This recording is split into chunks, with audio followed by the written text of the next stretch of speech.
এদিকে 10-15 দিন হয়ে গেল তুই হসপিটালে যাসনি।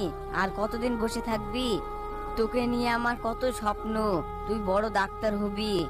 হসপিটালে না গেলে হয়? ঠিক আছে বাবা, কাল থেকে যাব।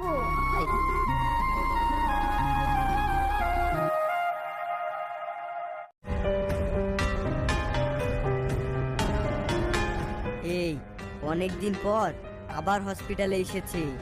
আজ রাতে যেভাবেই হোক কাজটা সারতে হবে। হ্যাঁ ঠিক আছে। সবাইকে এসএমএস করে জানিয়ে দিস।